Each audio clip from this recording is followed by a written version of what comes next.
Hey y'all, it's me, Niecy Lynn. I hope y'all are having a good afternoon. This is third time's the charm for this video. So we're going to hope that this works this time because I have had to stop and start a couple of times and I have learned a thing or two trying to get a camera angle that is where y'all can see it. So this isn't my regular floss tube. I've had several people ask for like a beginner's tutorial. They understand the cross stitch, but they don't know what needle, what pattern, things like this. So this will just be a really quick overview of a start. The pattern I'm going to be looking at, this is From the Heart Needle Art by Wendy. You can go to her Instagram, Wendy Pete Ross, W-E-N-D-Y P-E-A-T-R-O-S-S on Instagram and go through it that way, or you can go to her blog. It is a free pattern that she is offering. It's very cute and it will be a fast finish and it's very clear. So it would be a really good starter pattern. So if y'all want to go pause and go look at it, print it off or whatever, so you'll have it. You can pick your own colors. I didn't have the colors she had, so I just picked some like this. This is how I use my DMC colors here. My elbows rubbing on the table. Are on little, as we say, bobbinate them. I put them on the little bobbins, and that's how I keep my DMC. I don't keep my over-dyed or variegated floss that way, but I have had some of these DMC colors since the late 80s. They still look exactly the same. They're as good as they were the first day I bought them. So they are a very good investment. As far as Aida goes, Aida comes in like a 6, 11, 14, 16, and 18 count. For the sake of ease, I assume the 6 is an Aida. I think it's called a Herta. I found out the other way, but this is just 14 count Aida fiddler's cloth. So you'll see it looks kind of speckledy. It has speckles in it like this. And that's a 14 count. As far as needles go, if you're gonna stitch on 14 count Aida, you want a size 24 needle. If you're gonna stitch on 16 count Aida, you want a size 26 needle. If you're stitching on 18 count, size 28. These are recommendations. Depending on how big or small your hands are, how you hold your fabric, try a couple of different ones. If one doesn't feel quite right, try around. I don't pay any attention for the most part. Whatever I pick up is what I stitch with. I probably should be more clear about, I'd probably stitch faster or easier. I don't know, I stitch pretty fast, but if I paid attention to it, but I just don't. But this pattern that we're gonna be looking at is, what is the stitch count on it? 34 by 45. So it's 34 by 45, what I can tell. Yes. And that, if you look at the stitch count and it doesn't give you the numbers for how big the pattern's gonna be, you're gonna take that 34, so that's our stitch count on one way, it's 34, and divide it by 14 if you're using 14 count. 16 if you're using 16 count, 18 if you're using 18 count, so on and so forth. So the 34, you're gonna divide by 14, that's gonna give you 2.4. So that's gonna be this way. Then the count going the other way is 45. So you're gonna take and divide it by 14 because I'm using 14 count fabric. That's gonna give you 3.2. We're gonna add 4 inches so that we will have a 2-inch border on either side, all the way around. So you will have plenty of room to finish it however you want. That'll give you enough room to do anything you want with it. Also, if you get a little off, you've still got a little wiggle room on there.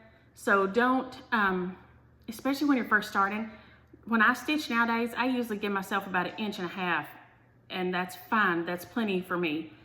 But I know how I'm gonna finish it, and I've done it a lot of times now, and so I'm comfortable with it. But for starters, we're gonna add 4 inches, so that gives us a 2-inch border on either side. So our 2.5, which is what 34 divided 14 is 2.4. So we're gonna say 2.5, we're gonna add 4 inches. So we're gonna need our fabric to be 6.5 by 7.5 because our 3.2 plus the 4 inches is going to be 7.2. So just cut your fabric 6.5 by 7. I don't fret over it that much. It doesn't have to be that perfect. If you want to start in the middle, take your fabric and fold it and find your center and stick a little pin in there.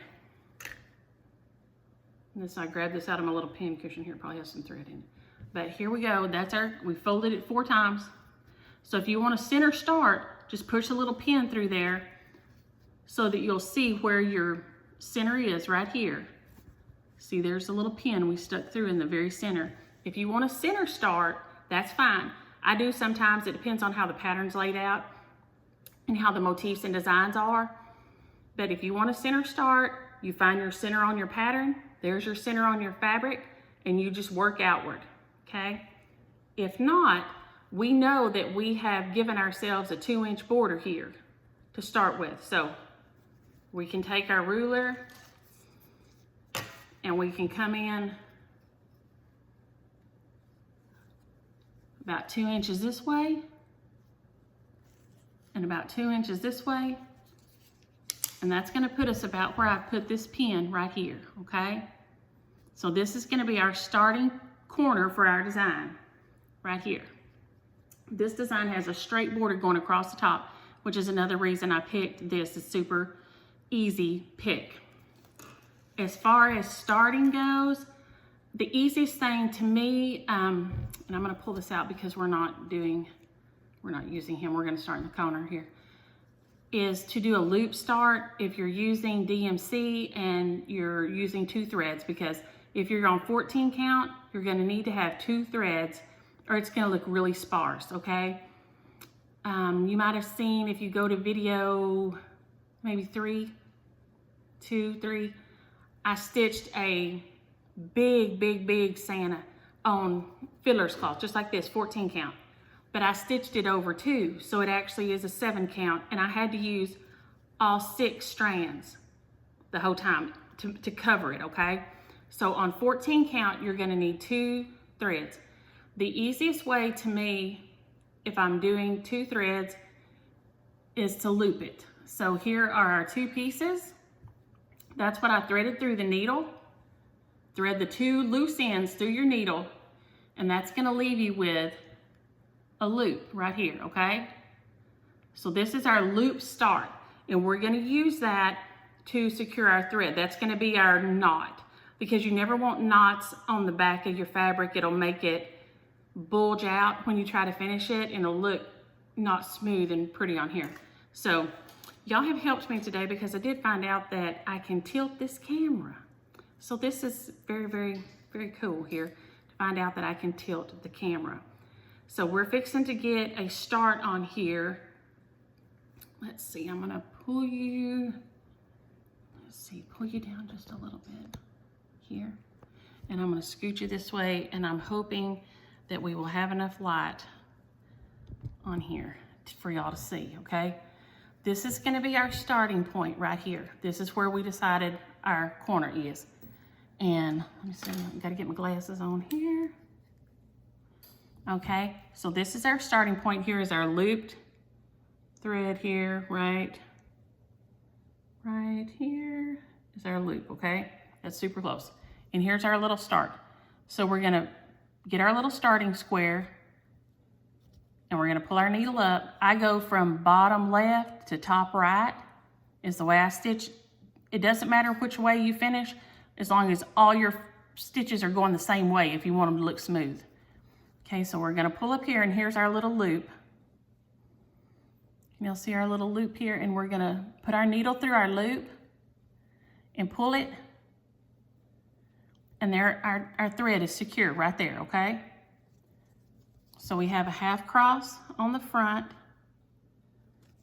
and then we've started it, and then we're going to pull up through here to finish our first stitch. Okay, you can, I'm gonna try to be sure y'all can see what I'm working on here. You can just take and, boy, this is weird turned at this angle, y'all. Lord have mercy. Y'all asked for this and y'all gonna be sorry you asked by the time it's said and done. Okay, you can take and just do 1x, 1x, 1x, okay? If you're doing variegated floss, you'll definitely wanna try to do 1 crosses, but today we're not working with variegated, we're just working with solid floss. So, we have our 2 crosses here. I do usually the sewing method, or the Danish method I think it's called. And so I do all my halvesies one way, and then I come back and cross over it, the rest of them. So I'm gonna try to get where y'all can see here. This is how I work mine. And I'm not gonna go all the way across. We're just doing this as a starting point here. We'll do a couple. See, I'm just doing my bottom half of my cross. The first part of my cross here is all that I'm doing, okay? Can y'all see that right there? And then we're gonna take and just go back over them the other way. So this one here, I'm gonna go in this next door and tie it up. Oh, dang, like I said, this is odd from this angle, y'all. And tied it up like this.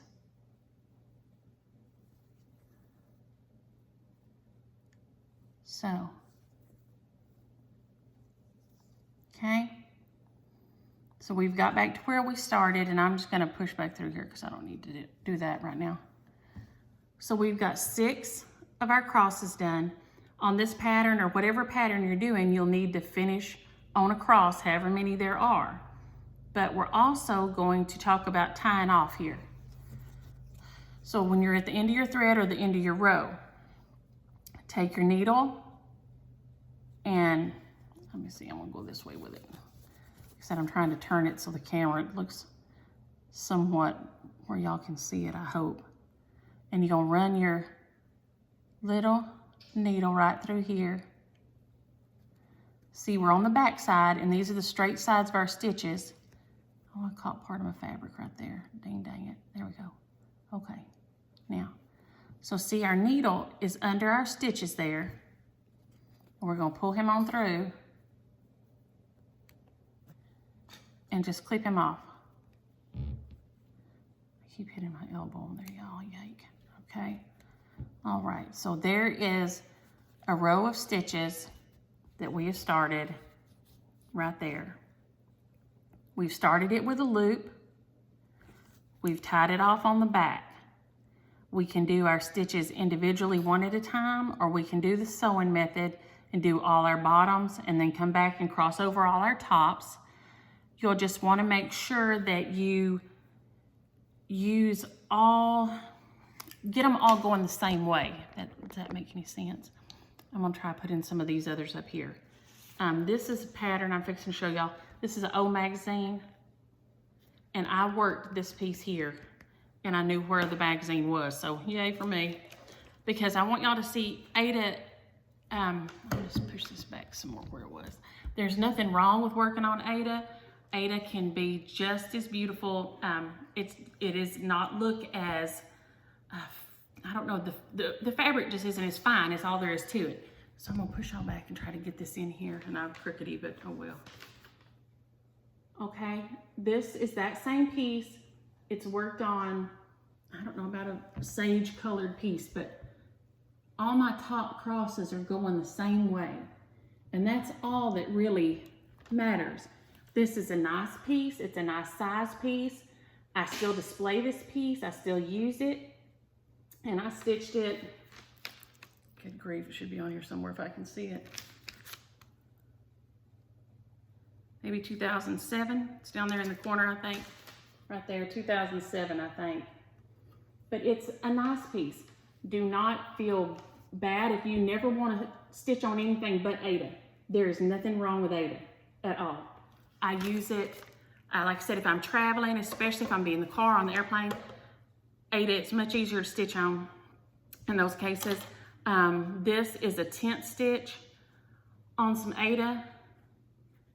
It's just a little pin cushion that I pulled those pins out of that I use. I made the little design on there, but it's just a tent stitch. So it's just half across on here. to see if it would work. And Aida is fine. Ever how you want to stitch is fine. I stitch in hand. Y'all saw me holding this like this. I don't use a hoop. I can't use a hoop. I hate it. I feel like I'm fighting the thing the whole time I use it. So literally like in a battle. And y'all know, I've told y'all before, if I want to get in a fight, I'll just talk politics with my husband, okay? I don't want to be in a fight with my needlework. This is for fun. This is for enjoyment. This is for pleasure. You shouldn't be stressed out about it. That piece back there, the little bunny, the bottom, he's on Aida. I still display my Aida pieces. I still stitch on Aida from time to time. I prefer even weave Monaco, the 28 count. I like the way it feels in my hand, but it's no better, no worse. Some people will stitch on a 50 count linen.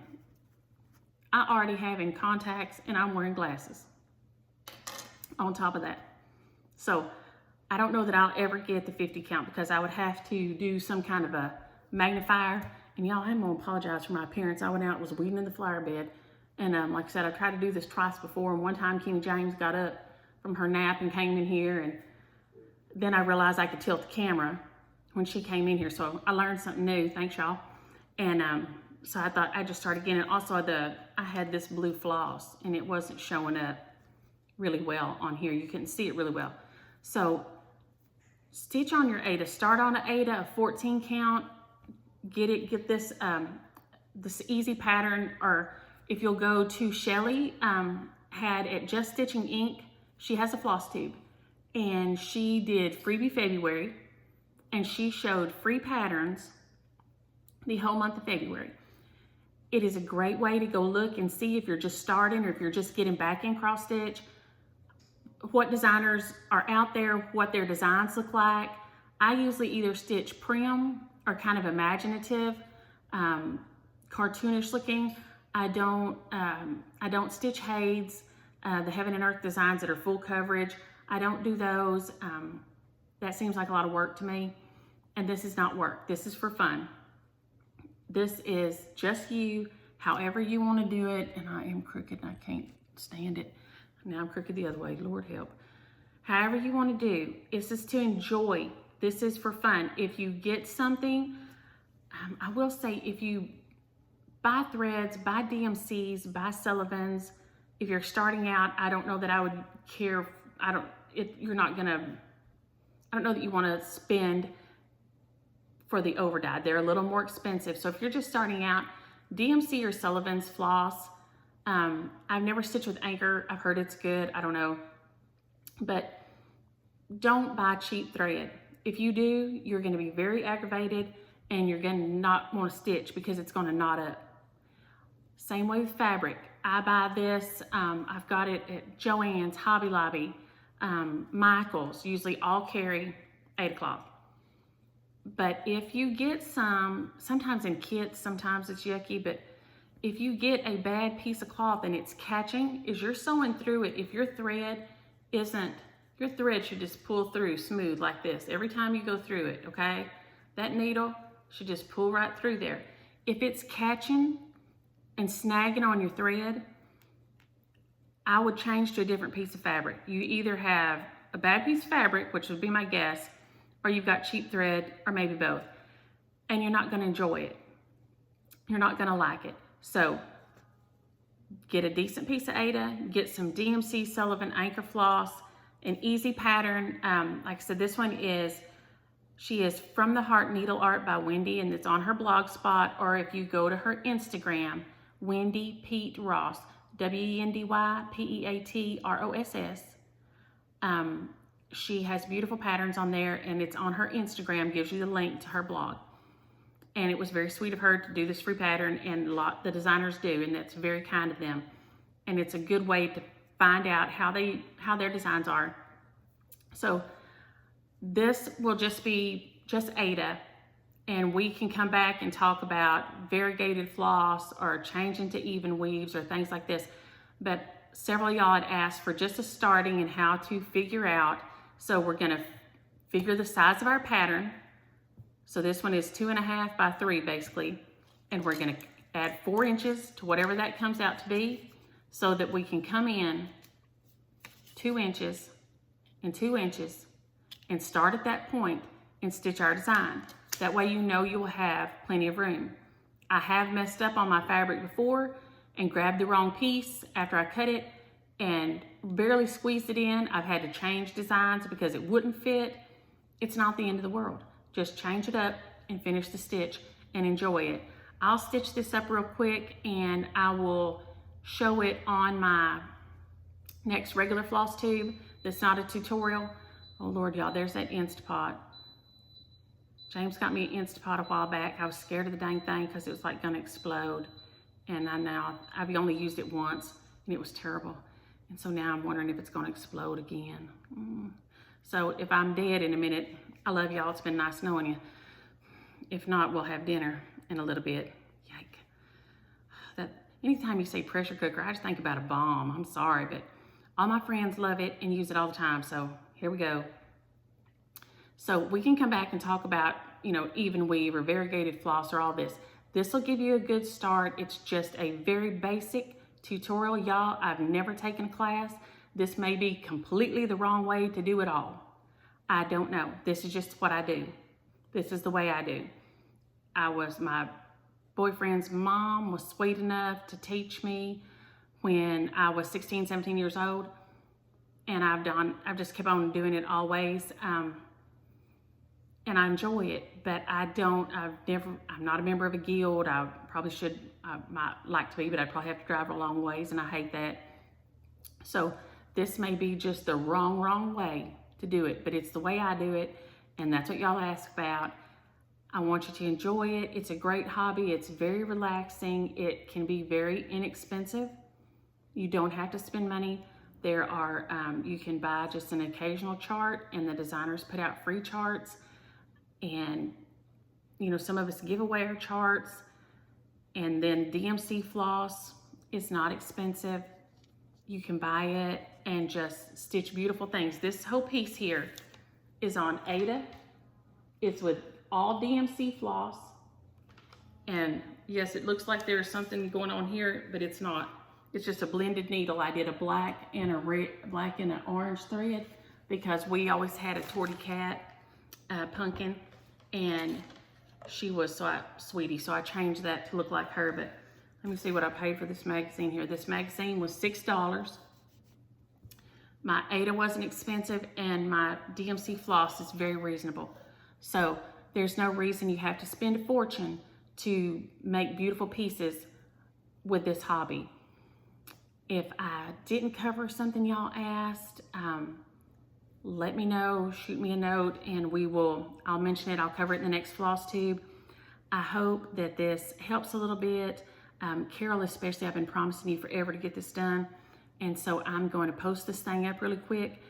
I will try to, I've made it work once before. I'll try to link to Wendy's blog in the description down below. I can't always get it to work because y'all know I have 0 tech skills at all. I have none. So get started, holler at me if you have a problem, and we'll get it worked out. We'll get you stitching. Like I said, I'm not a pro. I don't know that I even qualify as an amateur. I'm just somebody that likes doing it, and that's what I do. I've done it for a long time. It makes beautiful gifts. I love doing it in my home. I've made samplers for people and as wedding gifts and things. I've done them for my kids, weddings and births. They're my grandbabies, and it's just a nice thing, and I love doing it. My sister doesn't like doing it. She says it makes her feel like she's gonna have a seizure. So she don't need to do it. If you do it and it makes you feel nervous like that, don't do it. Don't do it. If something makes you feel that bad, it's not for you. And this is supposed to be for you and for enjoyment. So y'all, hope you enjoy your stitching. I'll see y'all in a couple of days on my regular floss tube, and holler if you have any questions or any problems. Thanks. Y'all have a great evening. Bye.